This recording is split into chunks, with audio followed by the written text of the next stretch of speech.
नमस्कार। 8 बज चुके हैं और एक बार फिर हाजिर हैं आपके अपने शो में। मैं हूं दशपाल गुप्ता।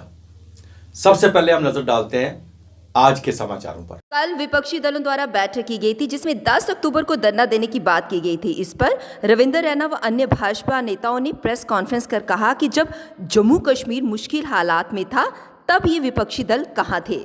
ऑल जे के RTC volunteer retired employees association Jammu ने आरटीसी मैनेजमेंट के खिलाफ प्रदर्शन किया।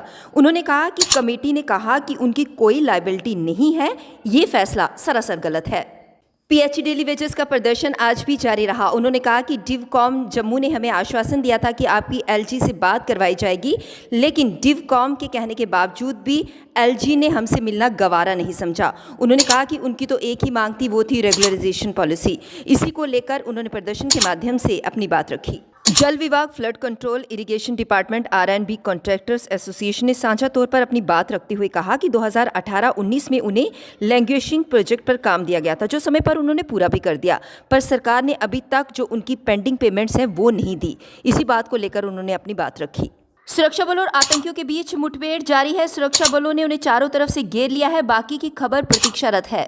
पीएचई डेली वेजेस का जनसैलाब आज सड़कों पर उतरा। बीजेपी के खिलाफ नारेबाजी हुई और वहीं पुलिस और प्रदर्शनकारियों के बीच धक्का मुक्की भी हुई। जम्मू कश्मीर से अग्निवीर के पहले बैच ने आज इंडियन आर्मी ज्वाइन की। इस मौके पर अग्निवीर की पासिंग आउट परेड हुई, जिसमें उनके अभिभावक भी मौजूद थे। जम्मू के अंदर कल डॉक्टर फारूक अब्दुल्ला की अध्यक्षता में जो ऑल पार्टी मीटिंग हुई, उसको लेके चर्चा का विषय बना हुआ है। 10 अक्टूबर को, जैसा हमने पहले भी कहा, कि जम्मू से वो प्रोटेस्ट कर रहे हैं और ये प्रोटेस्ट जो है आगे भी बढ़ेगा। मेन मकसद उनका यही है कि अपने कॉन्स्टिट्यूशन की रक्षा करनी है, कॉन्स्टिट्यूशनल हक चाहिए। लेकिन आज भारतीय जनता पार्टी के अध्यक्ष रविंदर रैना ने एक प्रेस कॉन्फ्रेंस करके इनको चुनौती दी। इनसे पूछा गया कि आप उस वक्त कहां थे। डॉक्टर फारूक अब्दुल्ला उस वक्त कहा था जब जम्मू कश्मीर में अशांति थी, जब जम्मू कश्मीर में मिलिटेंसी पीक पे थी, जब जम्मू कश्मीर के लोग मारे जा रहे थे। अब जब शांति है, सब कुछ ठीक ठाक है, तो आप यहां का वातावरण क्यों खराब करने जा रहे हैं? किस बात का प्रोटेस्ट था? जब प्रोटेस्ट करना चाहिए था तब आप कहां थे, कहां चुप के बैठे थे? और उसका भी जवाब आ गया। एम.वाई. तारिक अमीन ने कहा उस वक्त आप कहां थे जब जम्मू के लोग धरने पे बैठे हुए थे, धरने दे रहे थे, चाहे वो डेली वेजर्स थे, पीएचई थे, माइग्रेंट्स एम्प्लॉइज थे, आशा वर्कर्स थे। जम्मू जो मंदिरों की शहर की जगह धरनों का शहर बना होता, प्रोटेस्टों का शहर बना होता, उस वक्त आप कहां थे? शिवसेना के मनीष सहनी ने कहा हम कहां थे ये आप अच्छी तरह जानते हैं। आपने लोगों को घरों से बाहर नहीं निकलने दिया, नजरबंद कर दिया, जेलों में डाल दिया। जिसने आवाज उठाई उस पर एक्शन लिया गया। ये स्थिति थी वो।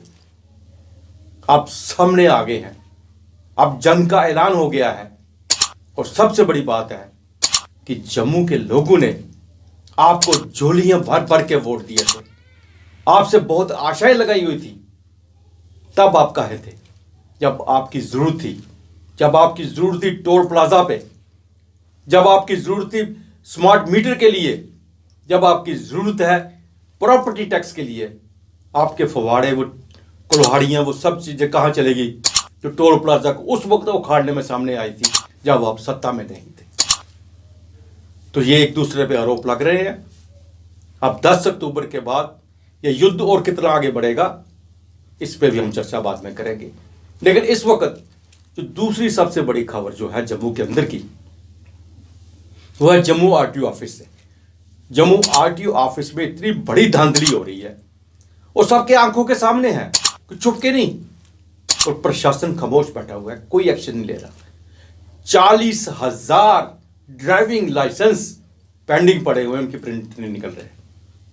बहाना यह किया जा रहा है कि प्रिंटर नहीं है, प्रिंटर में जो इंक डाली जाती है वो नहीं है। आप कह रहे हैं कि हमारी वेबसाइट से इन्हें डाउनलोड कीजिए और आप प्रिंट निकाल लीजिए तो वैलिड होगा। अब इनसे ये पूछे जो कि 40,000 लोगों से जो आपने 200 रुपया प्रिंट आउट की फीस ली है और 50 रुपये डिलीवरी की फीस दी है, वो कौन वापस करेगा? कितना पैसा बनाइए? अगर सभी ने अपने प्रिंट आउट खुद निकालने हैं तो आप उनके पैसे वापस करो ना। 200 रुपया प्रिंट आउट का आपने लिया है, 50 रुपये डिलीवरी के लिए है, वो कहाँ गए? इतना बड़ा पैसा जो वो कहाँ चला गया जब आपने प्रिंट नहीं देना है, डिलीवरी नहीं देनी है। इस पे हमने बात की शिवसेना के मनीष सहनी ने, तो उन्होंने क्या कहा ये भी जानिए। देखिए, जम्मू के अंदर ड्राइविंग लाइसेंस को लेकर इस समय जनता बहुत ज़्यादा परेशान है। 40,000 एक फिगर होता है, यानी पिछले 8 से 9 महीने हो चुके हैं। तमाम अखबारों वाले लिख चुके हैं, तमाम हम लोग जो है जाकर प्रोटेस्ट कर चुके हैं आरटीयू के अंदर, यहाँ तक कि जो है कमिश्नर साहब को भी ज्ञापन भी दे चुके हैं और हमारे साथ कमिटमेंट की गई थी कि 2 महीने के अंदर अंदर लाइसेंस बनने शुरू हो जाएंगे। आज उसमें भी 4 महीने बीत चुके हैं। 40,000 का फिगर से भी ऊपर होगा जहाँ तक मेरी जानकारी है, जिनको जो है लाइसेंस नहीं दिए जा रहे। हमारी मांग है कि अगर आपके पास लाइसेंस नहीं है, अगर आप कह रहे हो कि लाइसेंस को आप हमारी वेबसाइट से डाउनलोड कर लो, तो जनता से वो 200 रुपया आप जो है प्रिंटिंग चार्जेस किस लिए वसूल कर रहे हो? 50 रुपये डिलीवरी चार्जेस किस लिए वसूल कर रहे हो? कम से कम वो 250 रुपया तो आप जनता को छोड़ दीजिए और जो 40,000 के आप पैसा ले चुके हो उसको इंटरेस्ट समेत, ब्याज समेत जनता को जो है वापस कीजिए। इस तरह से जनता के पैसे पर जो है दुमक के ना बैठिए और जनता को जो है सुविधाएं दीजिए। इस तरह से परेशान ना कीजिए। आगे ही जनता बहुत ज़्यादा परेशान है। लाइसेंस बनाने के लिए बहुत बार जो है कार्यालयों के चक्कर काटने पड़ते हैं। तो मैं एक बार फिर आप तमाम लोगों के मीडिया के माध्यम से अपील करता हूं आरटीओ को, जम्मू कश्मीर प्रशासन को, एलजी साहब को कि इसकी तरफ ध्यान दें और जनता को जो है वो राहत पहुंचाएं। अब प्रशासन कितनी हरकत में आता है ये तो समय ही बताएगा, लेकिन इस वक्त पैसा इनकी जेबों में चला गया है, किसी खाते में नहीं है। क्योंकि जब उस पैसे का आप काम नहीं कर रहे, आपको हक नहीं है उस पैसे को अपनी जेब में रखने का, अपने डिपार्टमेंट के अंदर रखने का। आपको हमारा प्रोग्राम कैसा लगा इसके बारे में आप कमेंट्स कीजिएगा, सब्सक्राइब कीजिएगा और शेयर कीजिएगा। नमस्कार।